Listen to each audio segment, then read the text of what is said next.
Hi everyone, and welcome to this episode of the Liver and Guts podcast. My name's Dr. Kash Gupta. I'm a gastroenterologist and hepatologist in the UK. And today we're going to talk about fatty liver and the best diet that we have evidence for a fatty liver. So why am I making this episode? Every single week I have patients in clinic and I have the same conversation with them. They sit down and they ask, okay, I've got a fatty liver. I've tried everything. I've done these various diets. I've done cleanses. I've tried to cut out various elements like fats and carbs, but nothing seems to work. What diet should I actually be following? And here's what kind of frustrates me. The internet is absolutely full of conflicting advice. One website or influencer or doctor even will tell you to go low carb. Another says low fat, Mediterranean, intermittent fasting, time restricted feeding, and people sell liver detox products that promise to cleanse your liver within 7 days, which by the way is complete nonsense. So today I'm going to try and cut through all of that and tell you exactly what the highest quality evidence actually shows about diet and fatty liver disease. I don't want to talk about what's trending on social media. I think that's, there'll be various things that will trend over time, and not what supplements to take. We're going to talk about what actually works, and importantly, what the data shows works and what might be harmful. So I'm going to focus on some particular diets that have been questioned about. Particularly, we're going to go through things like ketogenic diets, because I think there's a lot of nuance that gets lost in the debate. And I'll tell you what the randomized controlled trials show, both the benefits, the cohort studies, and what the concerns are. So what's the uncomfortable truth about fatty liver? Well, let's be clear.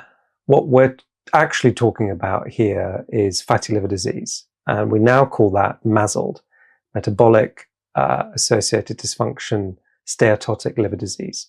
We used to call it NAFLD, non-alcoholic fatty liver disease. And it's one of the most common chronic liver conditions in the world.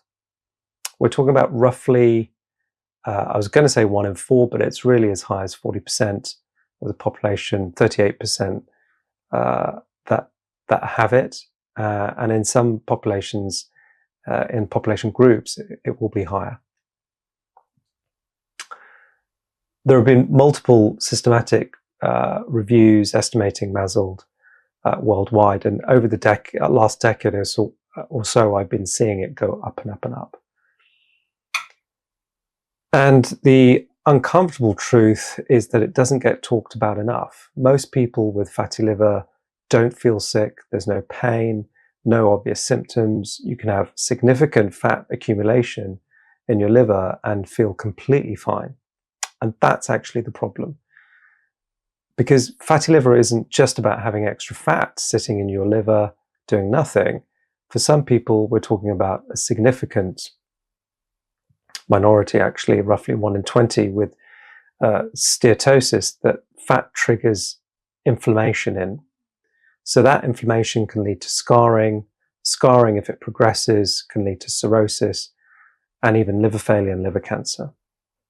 So it's not about just having a fatty liver. That's not the concern. It's what the fat can do to your liver, and also how your liver then becomes dysfunctional and can have a knock-on effect on many other systems in your body, which I will talk about in further podcasts. But the good news is that it is almost entirely reversible, certainly in the early stages, and diet is one of the most powerful tools we have. But, and this is crucial, not all dietary advice is created equal. So let me try and walk you through what this is all about and what I mean. So What does improvement actually mean in fatty liver?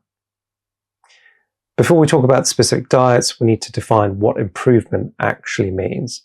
Because when researchers study fatty liver treatments, they're looking at several different things, and they don't all improve at the same rate. The first one being the liver fat itself.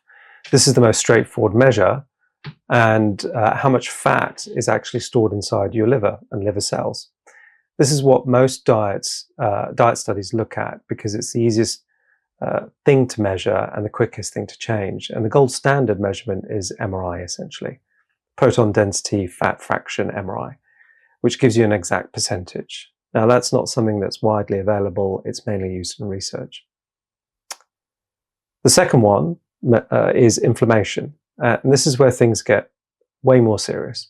So when you have a fatty liver plus active inflammation, we call that NASH, or now we call it MASH. Steatohepatitis is what the SH stands for. And this is the dangerous phase where your liver is actually being damaged. And resolving this inflammation is a major treatment goal. The only definitive way to diagnose this is through liver biopsy, although you can infer it from other types of scans and blood tests. And those kind of non-invasive testing tools are becoming more improving. Number 3 is fibrosis or scarring. And this is the slow accumulation of scar tissue in your liver. It takes years, months to years to develop, and it takes about the same time to reverse. So this is ultimately what determines the long-term outcomes and whether someone progresses to cirrhosis or not. And number 4 is your overall metabolic health. This means your weight, your blood sugars, your blood pressure, your cholesterol. Because fatty liver doesn't exist in isolation. It's part of a big metabolic picture, and it may be an instigator of it. And I'll talk about that later on in other videos. I think that's a whole another big video. But here's the key insight: different dietary approaches might affect these targets differently, and the timeline matters. Liver fat can improve in weeks. Inflammation takes months. Fibrosis could be years, could be months, could be years. Let's talk about the weight loss hierarchy. How much do you really need to? How much fat do you need to lose? How much weight do you need to lose? Now, we're kind of getting into the heart of it, what the intervention is, and I want to be clear about this because it's the single most important message of the entire episode. Virtually every high-quality study we have, and I'm talking about randomized controlled trials, meta-analyses of these, data from thousands of patients, the strongest predictor of liver fat reduction is weight loss. There are other ways of losing fat in the liver, not necessarily by losing weight, but weight loss tends to be the thing that is advised. And these are on various guidelines and journals such as Journal of Hepatology, EASL, European Association of Liver Disease guidelines. But let me kind of drill down into the specific numbers. So, because I think they're actually quite encouraging when you look at it. If you lose about 3 to 5% of your body weight, so for someone who weighs about 90 kilograms, that's about 3 to 4.5 kilograms, you'll typically see a meaningful reduction in liver fat. And the imaging studies show reductions of 25 to 40% of the liver fat content at that level. Now, if you lose 3 to 5%, that's not a dramatic transformation, that's achievable. That's what people can do with generally modest dietary changes. And you can get, even more fat loss if you lose high percentages of body weight. So when you move up to 7 to 10% of weight loss, and bearing in mind, I typically recommend 5 to 10% at least. And so for a 90 kilogram person, that's 6 to 9 kilograms. You're now in a range where inflammation could potentially start to resolve. And studies show that a significant portion of patients at this level will have a resolution in their MASH, the steatohepatitis. Their liver biopsies go from showing active inflammation to showing normal healing. And if you can get more than 10% of weight loss, this is where you feel a bit more confident that fibrosis might be regressing. And actually, it might regress even at lower levels. But generally speaking, getting a bit more than 10%, you will hopefully start seeing reduction in the scarring. And there was a time where we didn't think that was possible. So the pyramid tends to look at the base 3 to 5% for fat reduction, in the middle 7 to 10% where inflammation resolves, and the top got 10% fibrosis hopefully reverses. And these thresholds aren't arbitrary numbers I'm picking out. They come directly from major international studies: EASL, European Association Study of Liver Disease; ASLD, American Association Study of Liver Disease. And this is the consensus view of the world's liver specialists based on over a decade of clinical trial data. But now, moving on to the diets, let's take the Mediterranean diets. What's the evidence for this? And I'm going to start with this one because it is the big one that's recommended. And we all know about Mediterranean diets and longevity. But having said that weight loss is king, I do want to talk about specific dietary patterns, because the research does show that some approaches work better than others, not just for weight loss, but for liver health specifically. And the dietary pattern with the most consistent evidence behind it is the Mediterranean diet. If you look at every major international guideline for fatty liver, American, Asian, European, they all comment and recommend Mediterranean dietary style pattern as a first-line approach. And that's a remarkable consensus for a field that often struggles to agree on anything.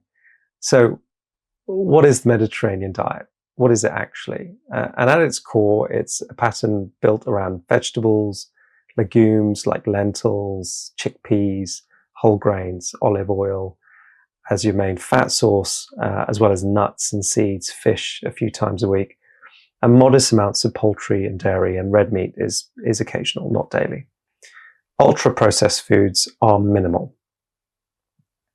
But here's what makes the Mediterranean diet particularly interesting for fatty liver. The clinical trials show that it reduces liver fat even if you don't lose weight, so it's independent of weight loss. And that's a brilliant finding.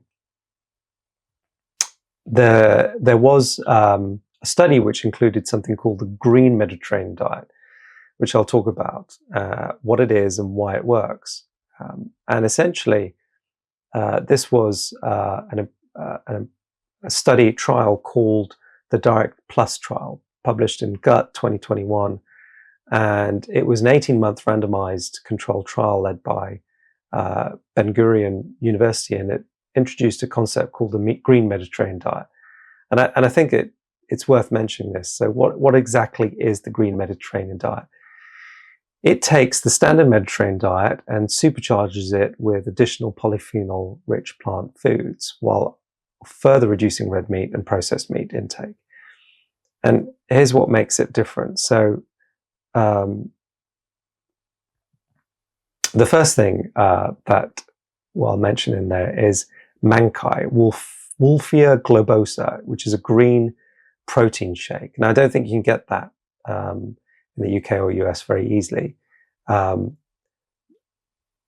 Regardless, the participants consumed 100 grams of Mankai daily, typically as a green shake. Mankai is a strain of duckweed, an aquatic plant, and it's been mainly cultivated in Israel.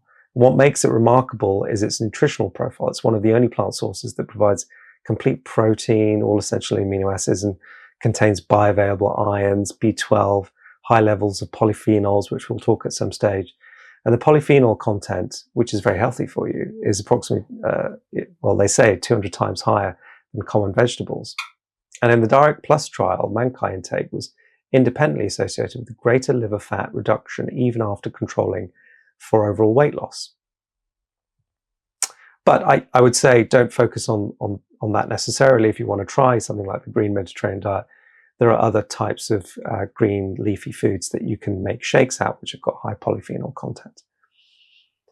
The second thing they tried were 3 to 4 cups of green tea a day. Green tea is rich in catechins, particularly EGCG, which have been shown to have anti-inflammatory and antioxidant properties. The specific requirement of the trial was 3 to 4 cups per day. Previous studies have suggested green tea may specifically help reduce visceral and hepatic fat, potentially by enhancing fat oxidation and reducing lipogenesis. And the combination of caffeine and these green tea catechins appear to be synergistic. So they work not just 1 + 1 is 2, they synergistically work together and increase benefits. The third thing they tried was a handful of walnuts, about 28 grams a day. And walnuts emphasized specifically because they're the nut highest in alpha-linoleic acid, ALA, a plant-based omega-3 fatty acid. And they're rich in polyphenols as well, and fiber. And in the Diet Plus analysis, higher walnut intake was independently associated with greater reductions in liver fat. Interestingly, walnuts have been studied separately and shown to help improve endothelial function and reduce inflammatory markers. Endothelial function being important for your arteries, the lining of the arteries, and supposedly help with coronary artery disease. The fourth thing was a further reduction in red and processed meat, which is pretty much a no-brainer in terms of the processed meat. I think red meat is a bit more controversial, but beyond the standard Mediterranean guidance to limit red meat, the Green Mediterranean Protocol specifically pushed for even lower consumption. And the rationale is twofold: replacing red meat protein with plant proteins like legumes and mankai, and further reducing exposure to saturated fat, heme iron, and the potentially carcinogenic compounds formed during high temperature meat cooking. But the results were striking. After 18 months, 294 people with abdominal obesity, the Green Mediterranean group achieved a 38.9% reduction in intrahepatic fat versus 19.6% for the standard Mediterranean and 12.2% for the healthy, otherwise healthy guidelines of that region. And the fatty liver prevalence dropped from 62 to 31.5% in the Green Mediterranean group, all measured by MRI. So let me put those numbers in perspective. The Green Mediterranean group nearly doubled the liver fat reduction compared to the standard Mediterranean diet, and more than tripled the improvement compared to the general healthy eating guidelines. They cut their fatty liver prevalence in half, essentially from 62 to 31.5%. So why does the Green Mediterranean diet work so well? Researchers found that even after controlling for weight loss, the polyphenol-rich Mediterranean approaches showed additional liver fat reduction. And they specifically identified that greater intake of mankai and walnuts and lower intake of red and processed meat were independently associated with liver fat loss. And we think this works through several mechanisms. One, the polyphenols reduce oxidative stress, which is the liver damage in fatty liver, which is mostly, or at least partly, driven by oxidative stress. And the polyphenols are essentially antioxidants, so work to mop up the free radicals that are causing the oxidative stress. The second thing is anti-inflammatory effects. Polyphenols modulate inflammatory pathways, potentially reducing the progression from simple fatty liver to the steatohepatitis, the inflammation, which then causes scarring. Third thing is improved gut microbiome, and I think this is a massive one. This is really understated what the importance of this is. The high fiber and polyphenol contents feed the gut bacteria beneficially, which produce then short-chain fatty acids that support liver health. Number 1, 2, 3, 4, better fat metabolism. Omega-3s from plants that replace the saturated fats with monounsaturated fats, like from olive oil, improving hepatic lipid handling. So you're having good fats rather than bad fats, which is essentially the message that we're trying to give. And number 5, reduced heme iron. Excess iron, heme iron, it's a blood-related iron, from red meat can contribute to liver oxidative stress, and reducing it whilst getting iron from plant sources may be protective. And we do think that the excess iron in the liver can cause damage. We know it causes damage in genetic conditions such as hemochromatosis, where people naturally reserve iron and absorb and retain it and get iron overload. And we also see it in people, the iron storage proteins, ferritin, goes up in alcohol and fatty liver. But what's the practical implication? Because I know what you're probably thinking, where do I get the mankai from? And that's a fair question, because in the UK and the US, mankai isn't widely available, though it's starting to appear in specialist health food stores. And I'm not saying get mankai. I hope someone doesn't see this and start creating mankai supplements and start making money off it. Green smoothie with spinach, kale, berries is pretty good. Matcha green teas, good. Some of my family, myself, my wife, we try and drink that. The matcha tea seems to have higher catechins. It doesn't have to be, massively expensive. Just replacing maybe the coffee that you're drinking or the tea that you're drinking normally with that. Dark leafy greens as with every meal. Berries, particularly blueberries, blackberries, have really high, and raspberries have high fiber content. Additional nuts and seeds beyond just walnuts, almonds, pecans, seeds like flaxseed, chia seeds, even psyllium husk is good.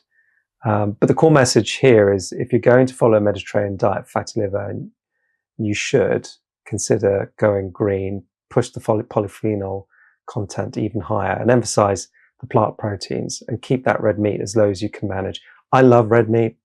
I don't eat beef, but I love lamb, it's not something I stop eating, but we try and keep it a bit less. But the next diet I think we can talk about is low carb diets. Not quite keto, but low carb. And I think it's all about quality versus quantity, actually. And I know what a lot of people are saying: just cut the carbs out, go ketogenic. And I know a lot of you are interested in this approach about low carb diets, and there's a lot of debate about whether it's helpful for fatty liver. I'm not against it. My honest assessment is low carb approaches can absolutely be effective for fatty liver.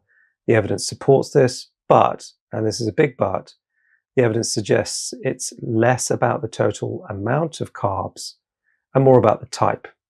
When you look at the studies, a consistent finding is that reducing refined carbohydrates and added sugars improves your liver outcome.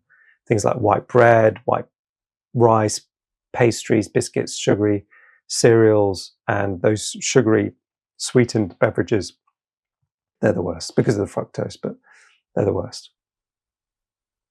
And there are meta-analyses of multiple randomized controlled trials that found fructose restriction specifically associated with significant reductions in liver fat. And certainly there are some, one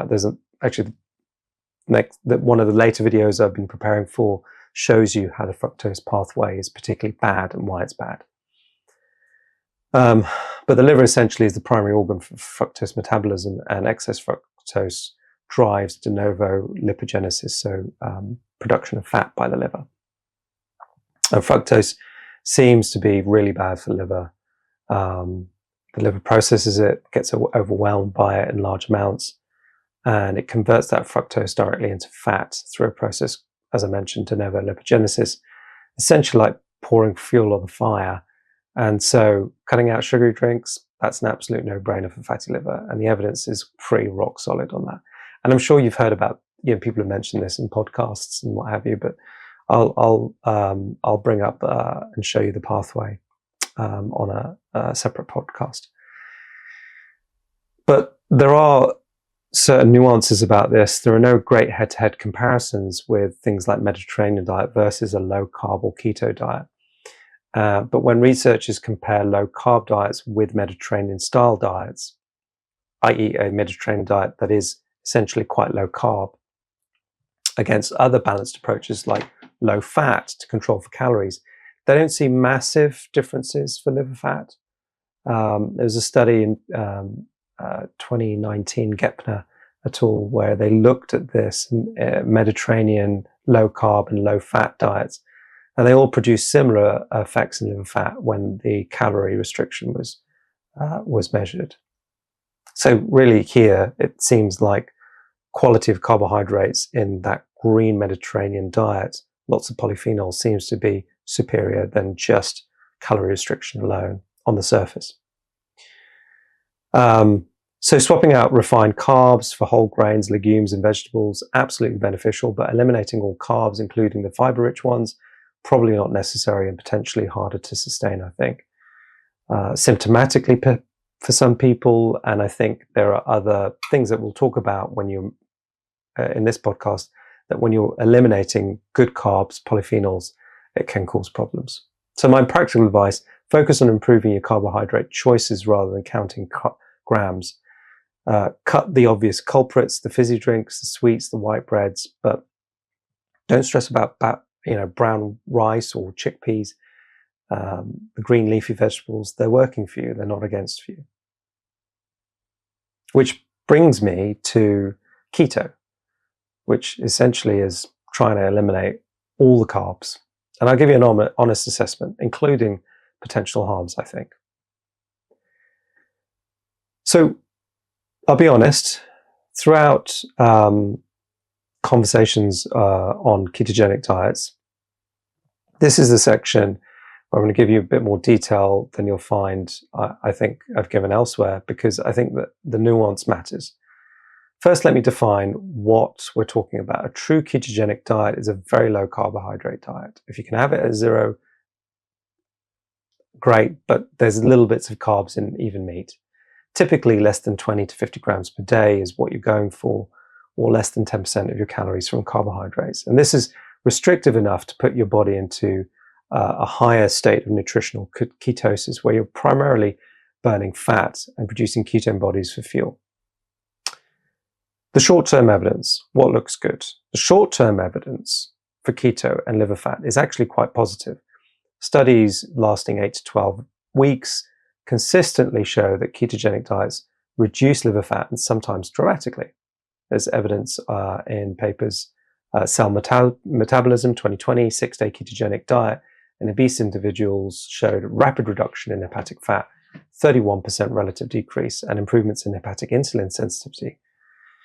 Tendler et al., Digestive Diseases and Sciences 2007, 6-month ketogenic diet in MASLD fatty liver patients showed significant improvements in liver histology on biopsy. So keto works for liver fat, right? Just a second. So I'll give you a fuller picture on this, because there are several genuine concerns that I think anyone considering keto for liver fat needs to understand, probably keto for anything really. Number one, LDL cholesterol elevation. Now, I know there are people that don't believe in that, but the cardiological consensus is that this matters a lot, specifically LDL, ApoB levels. And so this is perhaps the most well-documented concern from ketogenic. Multiple randomized controlled trials have shown that ketogenic diets can significantly raise LDL cholesterol, the type that's linked to atherosclerosis and cardiovascular disease. Just one paper I'll mention, Buren et al., Nutrients 2021, randomized controlled trial, healthy normal weight women, 4-week ketogenic diet, increased LDL cholesterol in every participant, and also increased ApoB. And why does this matter for fatty liver? Because people with fatty liver already have an elevated cardiovascular risk. Adding an intervention that further increases that risk needs to be considered very carefully. And that's probably why we don't have as many randomized controlled trials using ketogenic, because people are scared of the ethics of putting someone through something that may be potentially harmful in terms of cardiovascular risk. My second concern is nutrient deficiencies. Ketogenic diets significantly restrict food groups, and this can lead to deficiencies in several important nutrients if you're not carefully managed. Journal of Nutrition and Metabolism 2024 review noting ketogenic diets may cause deficiency in B vitamins, which are B1 and 6, which are very important in oxidation processes and metabolism in the liver, selenium, zinc, calcium, magnesium, carnitine, omega-3 fatty acid intake, also typically reduced. And this is particularly relevant in liver health because B vitamins are essential for liver metabolism, and fiber is needed to feed those gut bacteria, the microbiome, that play a really important role in preventing fatty liver. Third concern is red and processed meat and cancer risk. Now, many people following ketogenic diets significantly increase their intake of red and processed meat. This is a legitimate concern, I think, based on extensive association epidemiological evidence. And the World Health Organization has classified processed meats as a type 1 carcinogen and red meat as a type 2A probable carcinogen. So 50 grams daily portion of processed meat increases your risk of colorectal cancer by 18%. Now, does that mean everyone on keto will get cancer? No, of course not. The absolute risk reduction increase is modest. But if you have fatty liver, you already have a higher baseline risk of developing liver scarring and hepatocellular carcinoma. Increasing your processed meat intake might not be the wisest thing. It's definitely not the wisest thing. And I know that red meat is a bit more controversial. I think that there's going to be a homeostasis on everything. So having lots of one thing is probably never a good idea. Having too little of something is probably for some things that it is a good idea, like smoking, for example. But in terms of and I guess processed meat, but for red meat, it's a bit more controversial. The bottom line on keto is I'm not saying keto can never work for fatty liver. The short-term liver data is generally positive, but I think people deserve to know the full picture. There's the LDL cholesterol can increase, especially in the leaner individuals, and we do see a phenotype called lean MASLD, so people are not overweight, and they tend to be one of the higher risk groups of dying prematurely. Nutrient deficiencies are a real risk without careful supplementation, particularly the fiber, and long-term data on safety and sustainability is really lacking on this. High red processed meat versions may increase cancer risk, and adherence between beyond 6 to 12 months, the studies aren't really there. And I've known patients that have said, look, I've lost weight on keto, now I'm going to switch to a Mediterranean diet. I think that's reasonable, as long as you're not going to stay on it long term.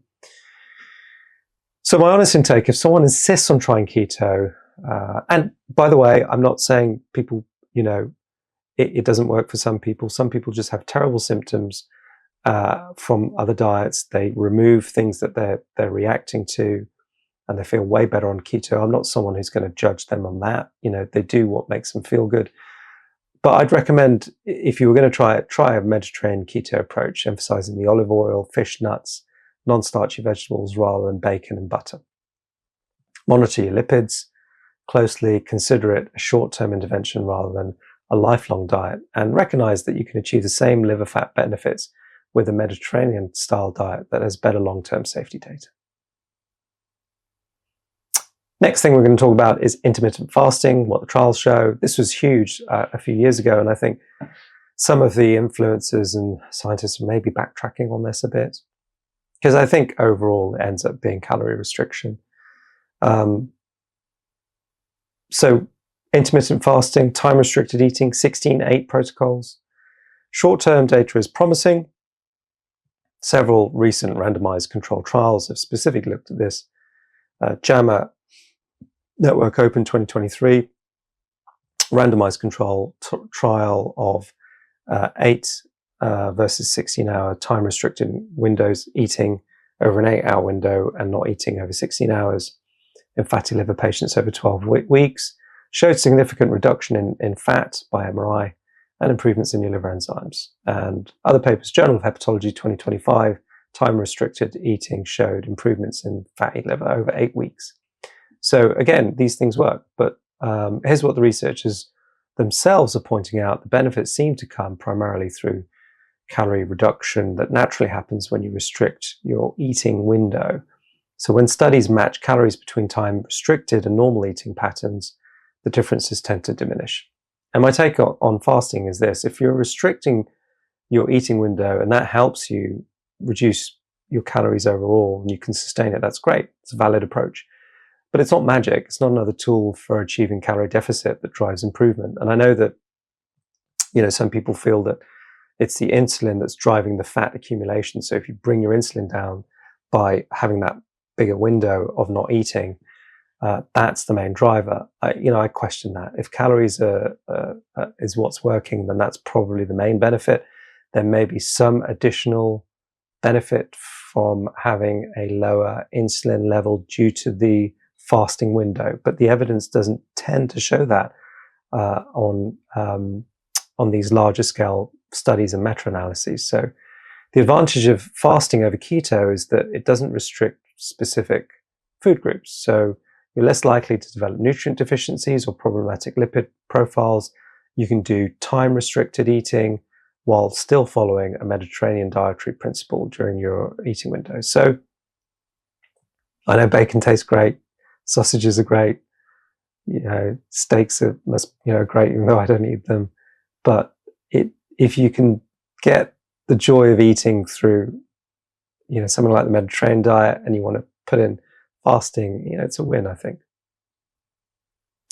So bring us towards the end. What are the 6 non-negotiables regardless of diet? We've covered a lot of ground, and I want to bring it all together into something practical for you to use, regardless of which specific dietary approach you choose: Mediterranean, low carb, fasting, keto, or something else. There are 6 principles that the evidence strongly supports.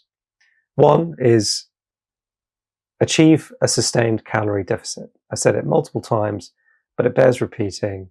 Weight loss is the strongest predictor of liver improvement. Your target is 5 to 10%, but weight reduction, how you get there, matters less than actually getting there. Caveats for that are Mediterranean diet, where you get better liver fat without losing weight, and also exercise as well, which I'll talk about too in another video.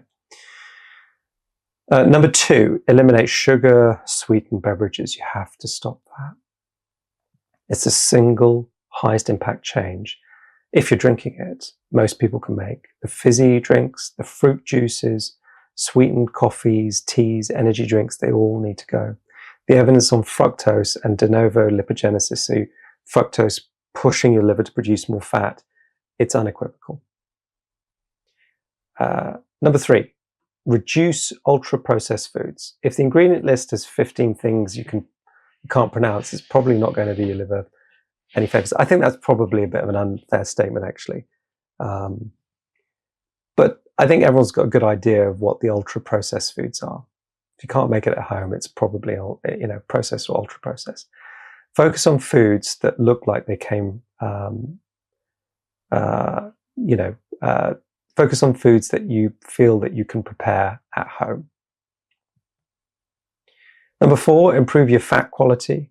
So that means more olive oil, more nuts, more oily fish, less saturated fat from processed meats and fried foods. And that was essentially what the Direct Plus trial showed. Number 5, increase your dietary fiber, massively important. People don't seem to understand that dietary fiber isn't just about moving your bowels. It feeds your gut microbiome. It reduces diabetes, blood sugars, weight, cardiovascular risk. It's got so many benefits. Vegetables, legumes, whole grains, fiber improves your gut health, feeds the beneficial bacteria, helps with insulin sensitivity. Most people eating a Western diet are getting about half the fiber they need. You need about 25 to 30 grams. This also explains why eliminating carbs, including fiber-rich ones, isn't optimal. Number 6, minimize or avoid alcohol. This is not what people want to hear.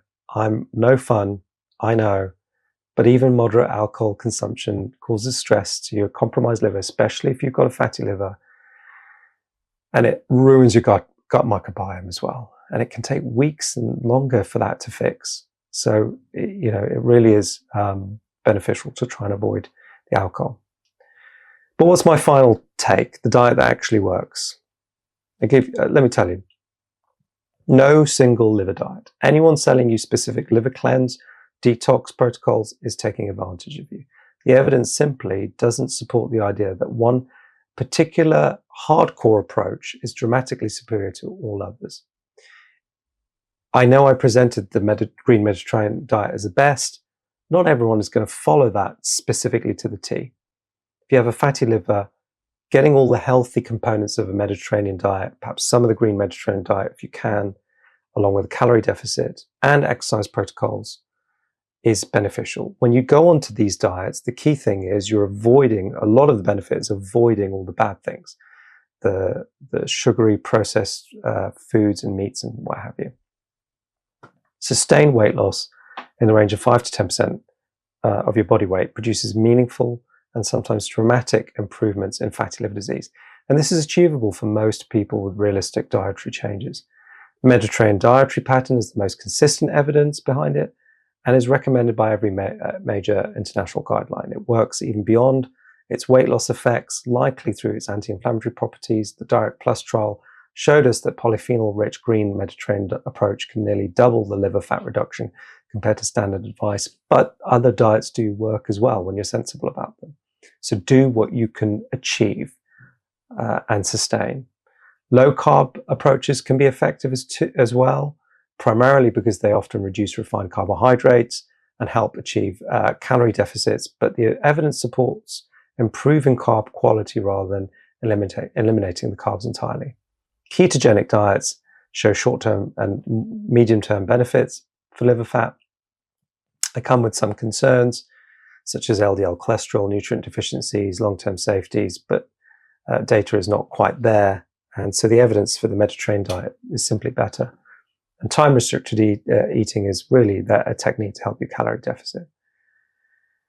Perhaps the most important thing to know is the best diet is the one that you can actually just sustain and keep going with consistently without halting your life, causing you anxiety. And fatty liver isn't something you fix in 30 days. It's something you manage through sustainable lifestyle changes for years. So choose an approach that fits your life, your preferences, and your culture, and make it realistic, make it enjoyable. The data is pretty clear. Improvement is very possible. And your liver is remarkably good at healing itself, but there is a point where it can't. And remember, getting yourself checked with regards to your liver by a liver specialist is very important. And teach others about this. It's something that just is not talked about enough. And we've got some really bad data in the Western world about fatty liver and death rates and disability rates. Thank you for spending time with me today. If you found this helpful, share it with someone that you know who's dealing with fatty liver, and we'll see you in the next episode. Take care. Bye-bye.